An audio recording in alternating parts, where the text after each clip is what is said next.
The news spread like fire through the 7 galaxies. On 1,000 worlds under Vryn control, species that had lived in subjugation for centuries heard the impossible story. A single human warship had fought a Vryn fleet and survived. Not just survived. On the mining colonies of Turthan 5, workers whispered the tale during their shifts. On the agricultural worlds of the 10th sector, farmers shared the story while harvesting crops for Vryn consumption.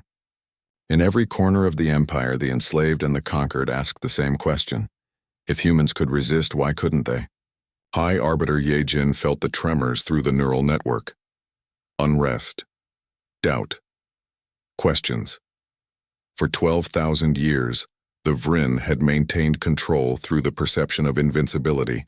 Now that perception was cracking, she convened the council in emergency session. The human situation has become critical, not because of their military capability but because of what their resistance represents. We must decide now. Do we commit our full forces to exterminating humanity, or do we pursue another path? War historian Kyung-soo attended the council session for the first time in his long career. His presence itself was unusual. Historians were not warriors. They did not make decisions. They merely recorded them. High Arbiter, with your permission, I have studied every conflict in our history. I can predict what will happen if we continue this war. Speak, Yejin commanded. Kyung-soo projected his data into the shared consciousness. Casualty projections, resource expenditures, timeline analysis. If we commit our full armada against humanity, we will win, eventually. But the cost will be catastrophic. We will lose thousands of ships, tens of thousands of crew. And during that time, while our forces are committed to the human sector, what happens to the rest of the empire? He showed them simulations, rebellions on subject worlds, pirates attacking undefended systems, other species testing Vryn resolve. The empire stretched across 7 galaxies. It was vast, but it was also fragile. Remove the military force maintaining control and it would collapse. Worse, Kyung-soo continued. Every day we fight the humans, they will adapt. Their technology will improve. What took one ship 24 hours to accomplish, 100 ships will accomplish in 1 hour. Within a year, they will match us. Within 10 years, they may surpass us. Counselor Dong-hyun added his voice. There is another option, one that no High Arbiter has ever considered. We negotiate. We recognize humanity as equals. We establish formal relations, equals, another counselor protested. They are primitives who stumbled upon adaptive shielding. They got lucky. Lucky? Lieutenant Haewon had been granted permission to address the council. She transmitted her combat logs every moment of the battle. Watch how they fight. Watch their tactics. This was not luck. This was skill, innovation, and determination. Captain Jinwoo knew he could not win through strength, so he won through intelligence. Every move was calculated. Every trap was planned. The humans think differently than we do. That makes them dangerous, yes, but it also makes them valuable. The debate continued for hours. Some counselors advocated for total war. Others urged caution. A few supported negotiation. The Vryn Collective, for the first time in its history, was divided.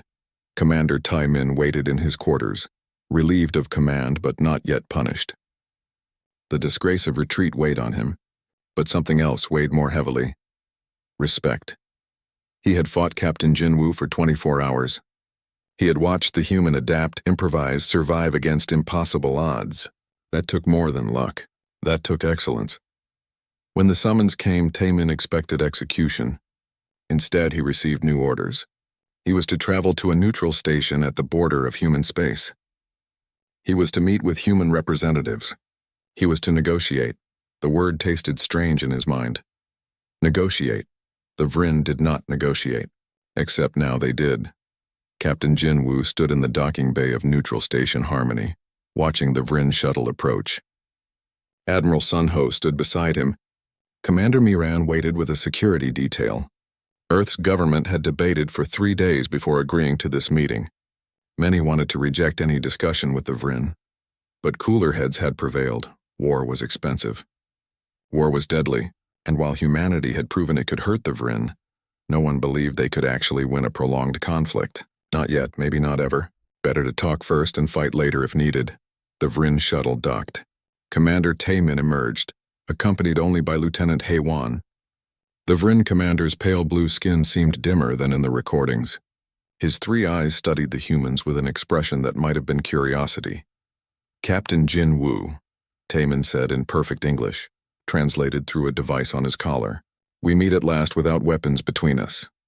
"Commander Taemin," Jin Woo replied. "You fought well.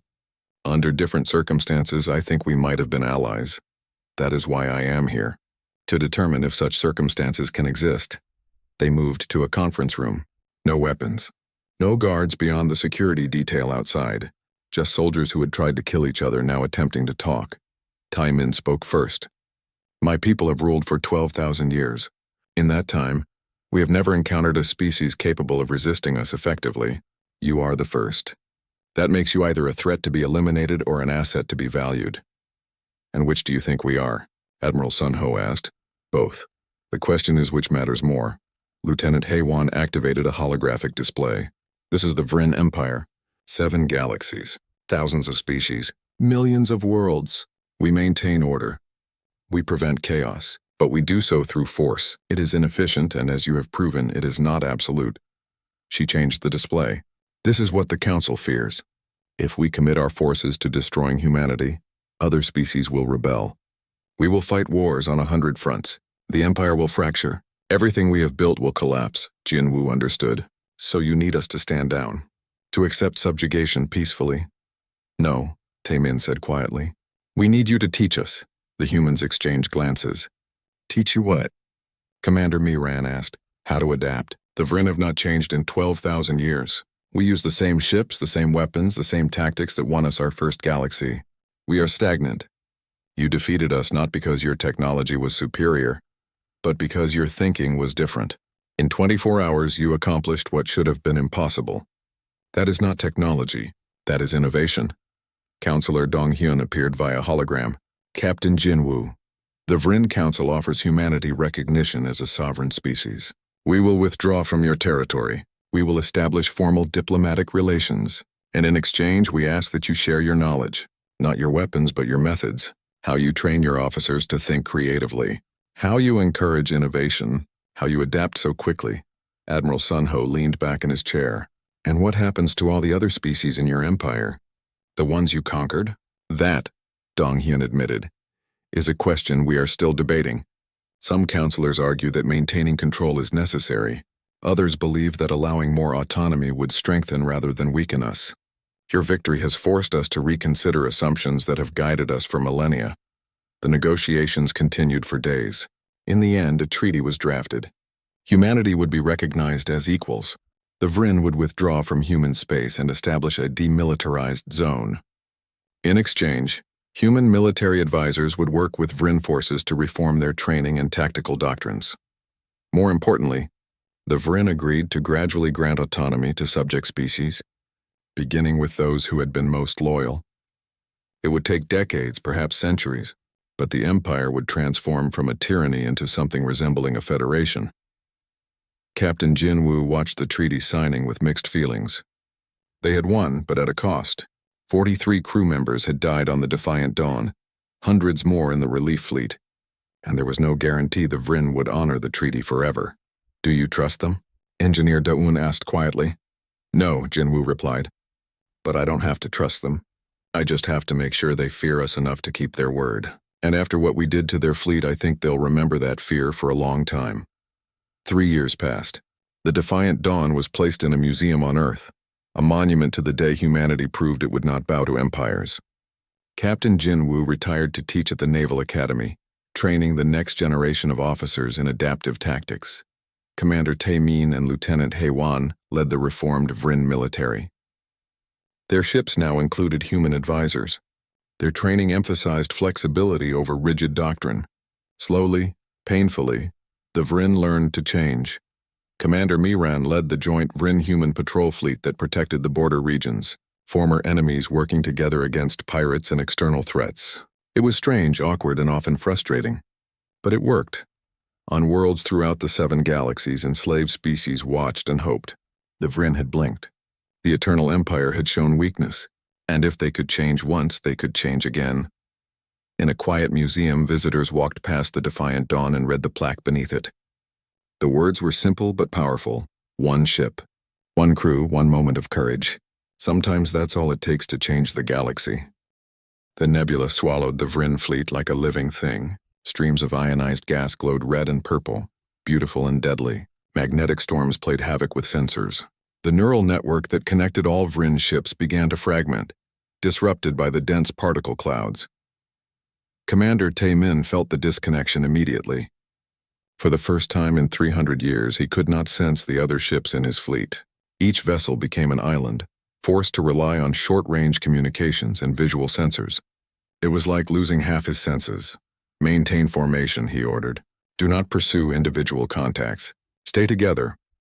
But his subordinate Sang-woo voiced the concern that Tae-min himself felt. "Commander, this is a trap. The human captain has drawn us into an environment where we cannot coordinate. We should withdraw and engage at long range. We have 300 ships against one," Tae-min snapped.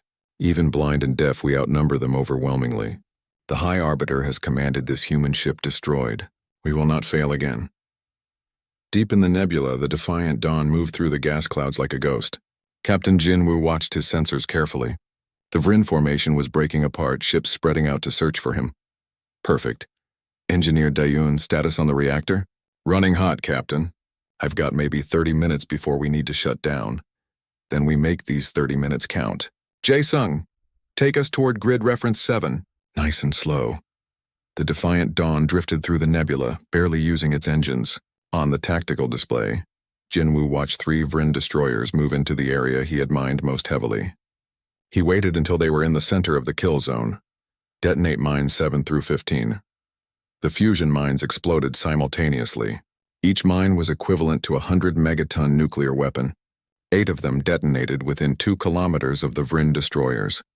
The explosions merged into a miniature sun that turned the gas clouds white-hot. When the light faded, the 3 Vryn ships were gone, simply erased from existence. The shockwave from the explosion rippled through the nebula. 6 more Vryn ships, caught on the periphery of the blast, suffered catastrophic damage. Their biometal hulls cracked. Systems failed. Crews died. Lieutenant Hae-won stared at her instruments in horror. "Commander, we've lost 9 ships. The humans mined the nebula. They lured us into a trap." Taemin's 3 eyes narrowed. "All ships, emergency dispersal pattern. Get out of the nebula now." But panic had set in. Vryn ships began accelerating in all directions, trying to escape the minefield they could not see. In their haste, formations broke completely. Ships collided with each other in the dense gas clouds. More vessels struck mines and died in silent fury. The defiant Dawn struck again and again. Captain Jin-woo had studied the Vryn for 18 hours of continuous combat. He knew how they thought, how they moved, how they reacted to threats. Now he used that knowledge like a weapon. Fire rail cannons, targets of opportunity. The depleted uranium slugs tore through the nebula. One struck a Vryn cruiser that was trying to navigate around a gas cloud. The projectile punched through the engineering section and the ship went dead. Another slug hit a destroyer attempting to reach clear space. The impact sent the vessel spinning out of control into a dense particle stream that shredded what remained of its hull. Commander Tae-min felt his fleet coming apart. The neural network was completely disrupted. Ships were dying faster than he could track. The human warships seemed to be everywhere at once, striking and vanishing before anyone could return fire. "Sang-woo, get me a count of our losses," he ordered. His subordinate's voice was shaken. 23 ships destroyed, Commander. Another 37 damaged, many critically. And we still haven't located the human vessel. 23 ships. In less than an hour. Against one enemy that by all logic should have been destroyed in the first minute of combat. Tae-min made a decision that would haunt him for the rest of his life. "All ships retreat to the nebula edge. Reform at Rally Point Delta." It was the first time in recorded history that a Vryn commander had ordered a tactical retreat from an inferior force. High Arbiter. Yejin felt the retreat through the neural network. The moment the fleet cleared the nebula's interference, the connections re-established. She experienced every commander's fear, every crew member's shock. The collective consciousness of the Vryn military was tainted with something they had not felt in millennia. Fear. Commander Tae-min. Her mental voice crashed into his consciousness like a hammer. "You retreat from a single ship?" "High Arbiter, the humans have—" "I do not care what the humans have. I care that you have failed. Again. Ye-jin withdrew from the network and convened the council. Counselor Dong-hyun spoke first. We must consider negotiation. These humans are not like other species. They do not fight to win. They fight to survive. And species that fight for survival are the most dangerous. Negotiation? Another counselor scoffed. We have never negotiated with lesser species. To do so now would undermine 12,000 years of dominance. Then what do you propose? Dong-hyun challenged. We have committed 350 ships to this sector. We have lost over 40 and accomplished nothing except proving that humans can destroy our vessels. How many more ships will we lose? How many more crews will die before we admit this approach is failing? The debate raged through the neural network. Some counselors advocated for deploying the entire Vrin armada, 10,000 ships to crush one human world.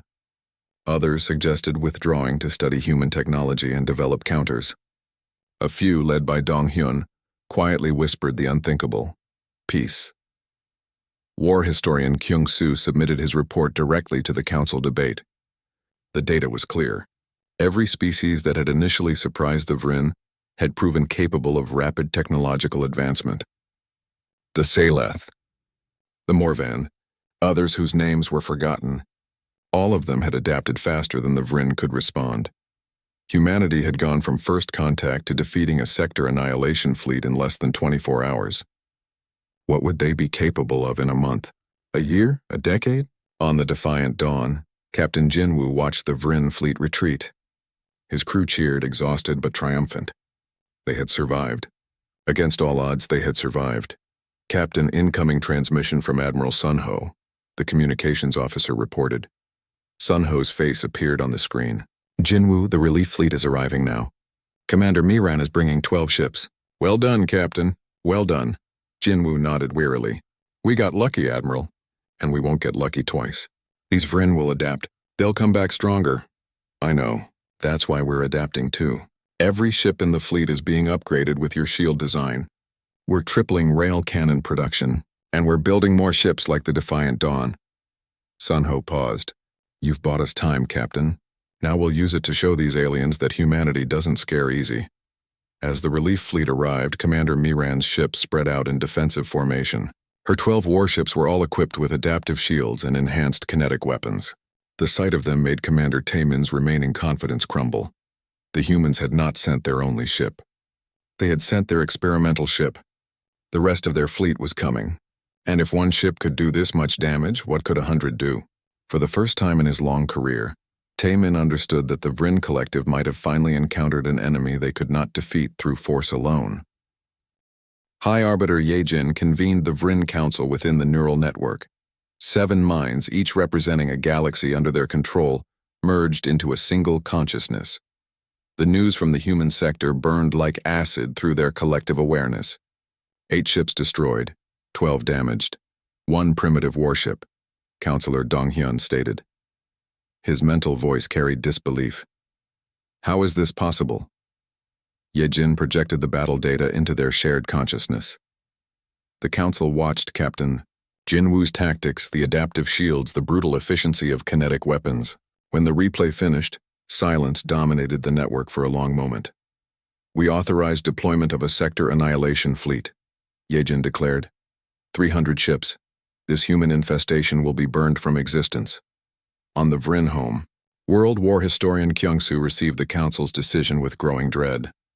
He was old, even by Vrin standards, and he had devoted his life to studying the species that had resisted their expansion. There were not many.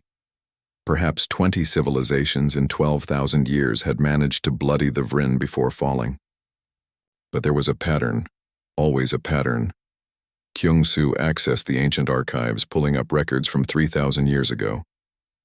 The Saleth Confederacy had surprised the Vrin with crystalline weapons that bypassed their shields. Initial engagements had been costly, but within 2 years the Saleth had adapted their technology so rapidly that Vrin forces found themselves outmatched. It had taken a planetary genocide to finally break their resistance. 5,000 years ago, the Morvan Collective had developed jamming technology that disrupted Vrin neural networks. Early battles had been chaos. Then the Morvan had upgraded their systems, added redundancies, created countermeasures. The war had lasted 8 years and cost the Vryn more ships than any other conflict in their history. The pattern was clear. Species that could surprise the Vryn were not just lucky. They were innovative, adaptive, dangerous, and the longer they survived, the more dangerous they became. Kyung-soo drafted a report and sent it directly to High Arbiter Ye-jin. He knew it would be ignored. The Vryn had become arrogant after 12,000 years of victory. They no longer believed they could lose. In human space, the Defiant Dawn played a desperate game of survival. Captain Jinwoo had been fighting for 18 hours straight. His crew was exhausted. The ship's shields were down to 30% efficiency. Ammunition for the rail cannons was running low, but he had accomplished something remarkable. The Vryn fleet had not advanced toward the colonies. Commander Tae-min had become cautious, keeping his ships at long range and trying to wear down the human warship through sustained bombardment. "Captain, we've got incoming jump signatures," Jae-sung announced from navigation. "Multiple contacts, big ones." The tactical display updated. Jin-woo felt his stomach drop. 300 new Vryn warships materialized at the edge of the system.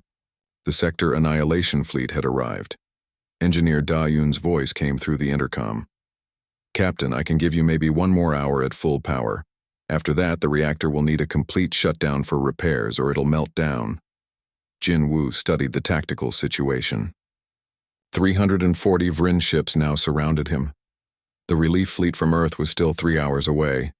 There was no winning this fight. There was no surviving it either. "Listen up," he said to his crew.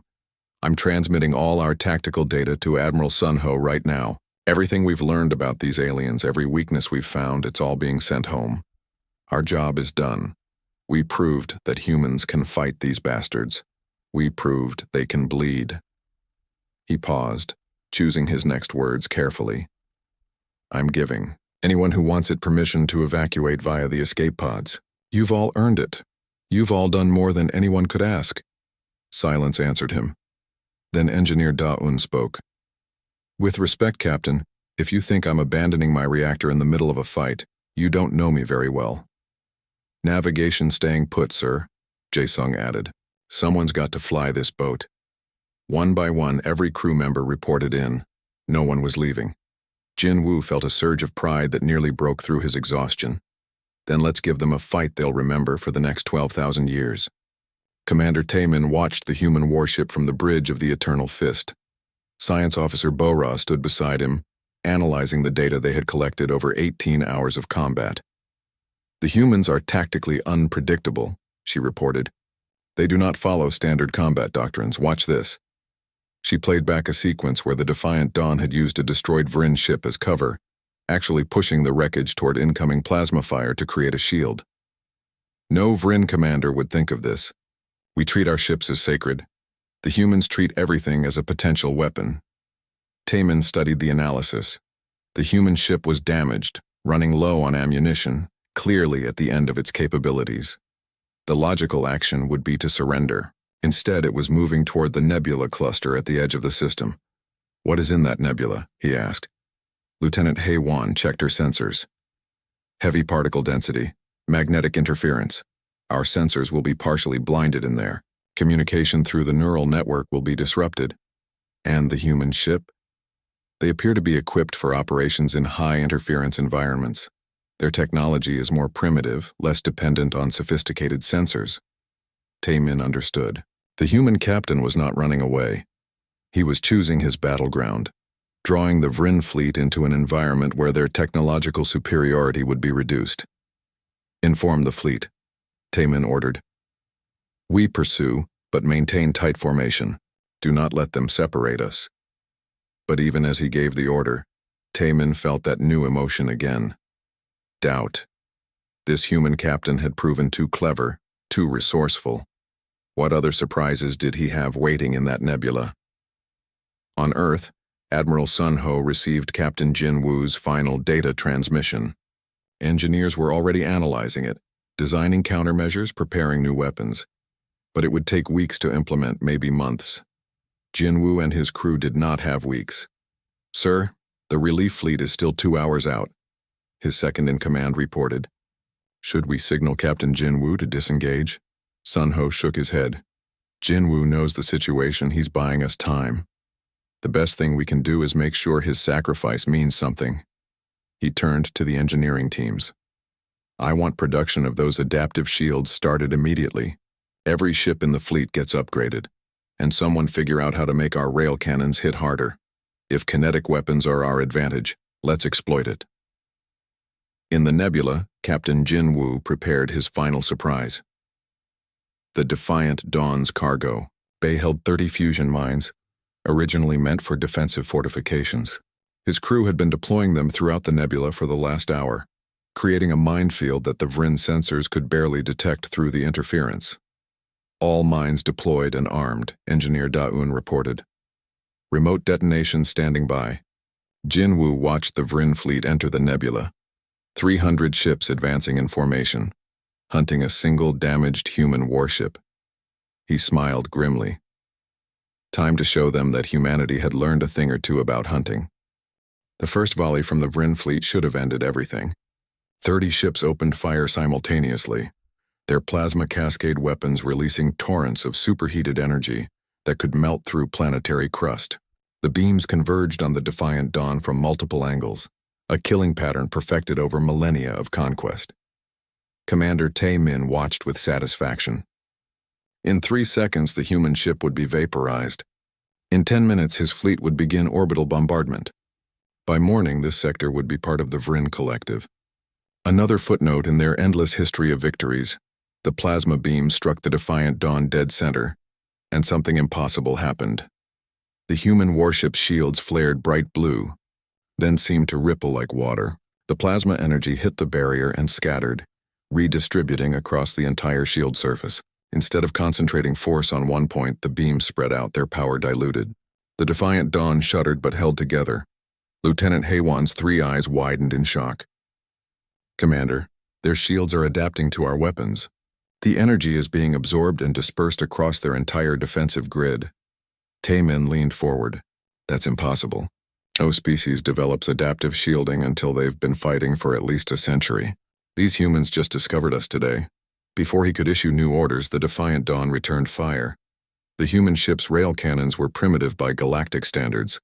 Simple kinetic weapons that accelerated solid metal projectiles to a fraction of light speed. The Vrin had faced such weapons before, thousands of years ago, and their biometal armor had evolved specifically to handle energy-based threats. But the engineers of the Defiant Dawn had done their homework. Each projectile was a depleted uranium slug weighing 5 tons, traveling at 30% of light speed. When they impacted Vrin biometal, they didn't burn through it. They punched through it. The first slug hit the Vrin destroyer Crimson Talon amidships. The projectile penetrated the armor, tore through 3 decks, and exited out the other side. Atmosphere vented from the wounds. Internal systems exploded. The Crimson Talon spun out of formation, trailing debris and dying crew members. The second and third slugs struck another destroyer. This ship was less fortunate. The projectiles hit the reactor containment vessel, and the resulting explosion turned the entire warship into an expanding cloud of superheated gas. The fourth slug missed, but the fifth struck the cruiser Eternal Doom directly in its command section. Commander Tae-min watched in horror as one of his capital ships lost helm control and began drifting. 3 Vrin warships destroyed or crippled in the opening exchange. It was unprecedented. It was unthinkable. It was terrifying. All ships evasive maneuvers, Tae-min shouted. Tactical analysis now. Haewon's fingers flew across her console. Her voice trembled slightly as she reported. Commander, the human kinetic weapons are bypassing our bioshields entirely. Our defenses are designed to deflect or absorb energy. These solid projectiles simply ignore the shields and impact the hull directly. How is that possible? Tae-min demanded. Every species uses energy weapons. It's the most efficient method of space combat. Apparently not every species, Commander. The Defiant Dawn accelerated toward the Vrin fleet, its rail cannons firing continuously. Each shot was carefully aimed, targeting weak points in the Vrin formations. Captain Jinwoo stood on his bridge, watching the tactical display with grim satisfaction. Direct hit on Target 7, his weapons officer reported. Target 12 is venting atmosphere. Target 19 has lost power to its main engines. Engineer Dayun's voice came through from below decks. Captain, shields are holding at 85%. That adaptive matrix is working better than we hoped. We can take a few more hits, Jinwoo nodded. Good. Jae-sung, take us into the thick of their formation. I want to get close enough that they can't coordinate their fire without hitting each other. That's insane, sir, Jae-sung replied, but he was already plotting the course. His fingers danced across the navigation controls. Course laid in. We'll be in the middle of them in 90 seconds. The Defiant Dawn dove into the Vryn fleet like a knife. Plasma beams crisscrossed around it, some missing, others striking the shields. The adaptive barriers held, though warning lights began flashing across the bridge. The human ship twisted and turned, using momentum and precise thruster burns to dodge the worst of the incoming fire. Commander Taemin realized his mistake too late. His ships were designed for long-range bombardment, not close-quarters maneuvering. The Vryn had not fought an enemy that wanted to get close in over 5,000 years. His fleet's weapons were too powerful, too destructive. If they fired at full strength now, they would hit their own vessels. All ships fall back to maximum weapons range, he ordered. Reform the battle line. But the human captain had anticipated this. As the Vryn ships began to withdraw, the Defiant Dawn pursued the closest targets, preventing them from establishing a safe firing position. 2 more destroyers died under the relentless rail cannon barrage. A cruiser lost its jump drive and went dead in space. High Arbiter Yejin watched the battle through the neural network. Her ancient mind struggled to process what she was seeing. The Vryn fleet was retreating. Retreating from a single enemy ship belonging to a species they had discovered less than an hour ago. She sent a direct command to Commander Taemin. Explain this failure. Taemin felt the weight of her consciousness pressing against his mind. High Arbiter, the humans possess technology we did not anticipate. Their defensive systems and weaponry are crude but effective against our tactics. I am repositioning the fleet to adapt. Adapt? Yejin's mental voice was cold. The Vryn do not adapt to primitives. We destroy them. You have 49 ships remaining. Use them. Yes, High Arbiter. But Taemin's hands shook as he closed the connection. For the first time in 300 years of service, he felt something new. Doubt. On Earth, Admiral Sun Ho watched the battle data streaming in. Every officer in the war room stood frozen, barely daring to breathe. The Defiant Dawn had survived the initial engagement.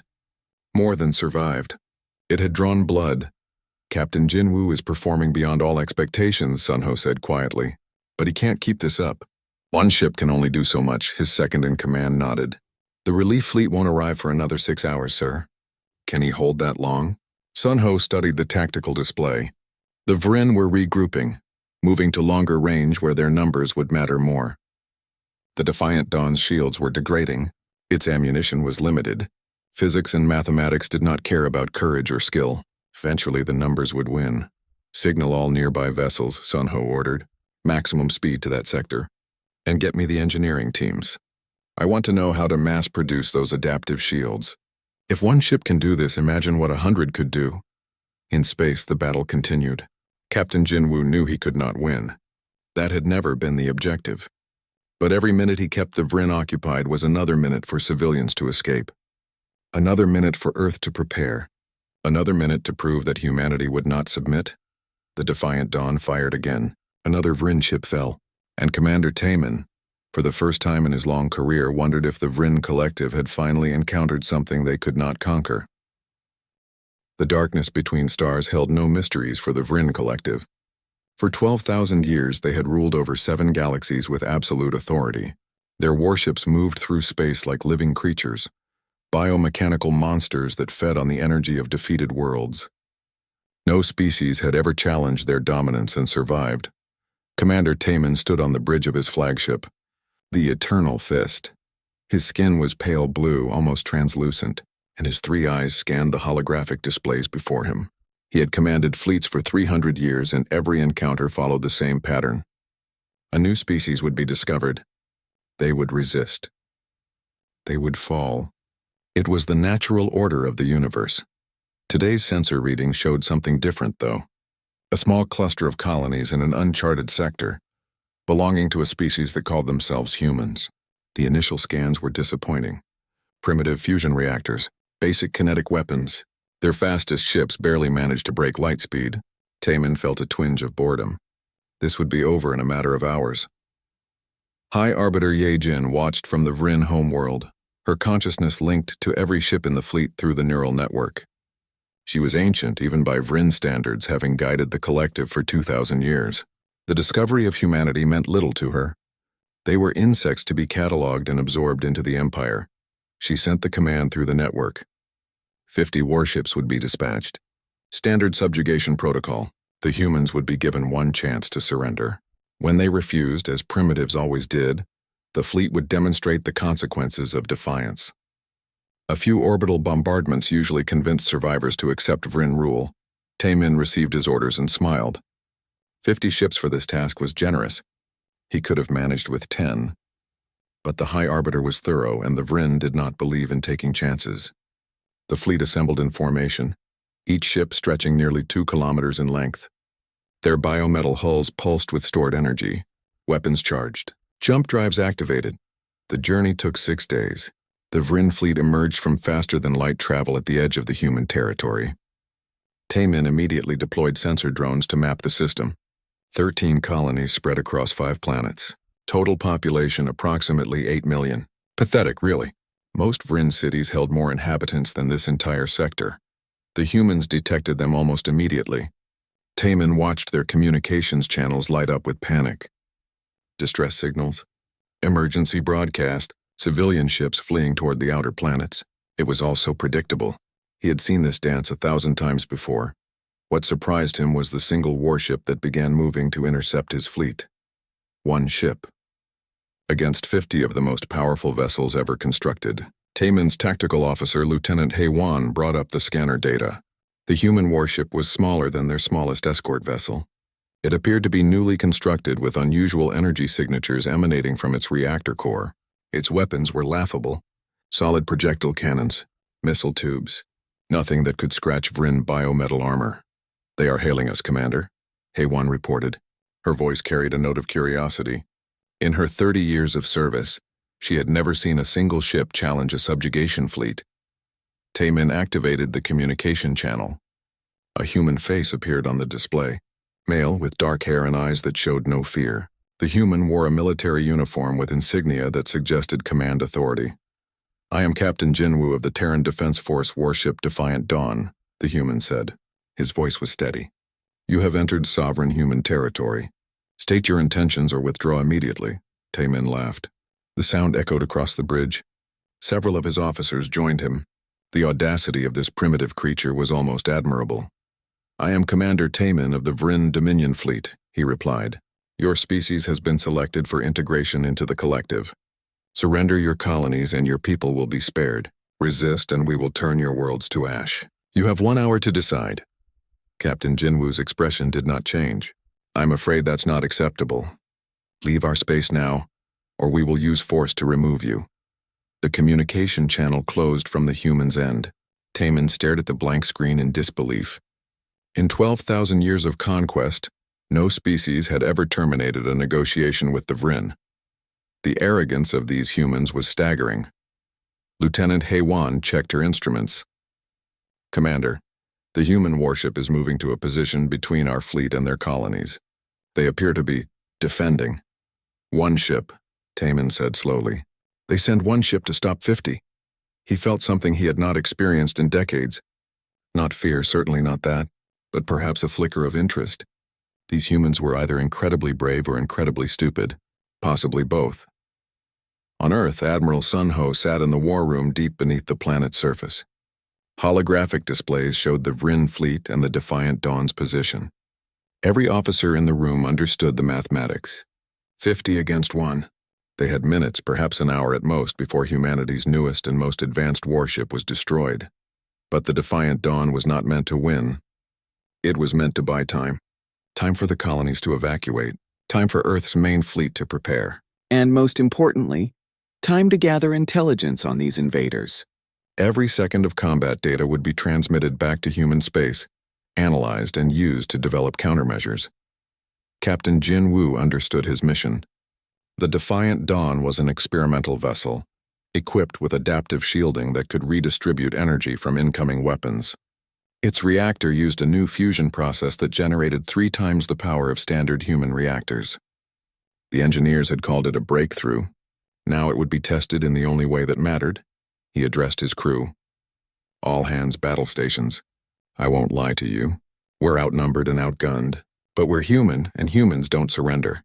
We're going to hit them hard, hit them fast, and show these aliens that we won't go quietly into their empire. Engineer Dayun. I need maximum power to shields and weapons. From the engineering deck, Dayun's voice came through clearly. Reactor at 120%, Captain. I can push it higher if needed. Save that for when they start shooting, Jinwoo replied. He turned to his navigation officer. Jae-sung, plot an intercept course. Take us right down their throat. The Defiant Dawn accelerated toward the Vryn fleet. In the cold mathematics of space warfare, it should have been suicide. One human ship against an empire that had never known defeat. Commander Tai Min watched the approaching vessel and gave the order he had given countless times before. All ships, open fire. The darkness between stars erupted with light and fury.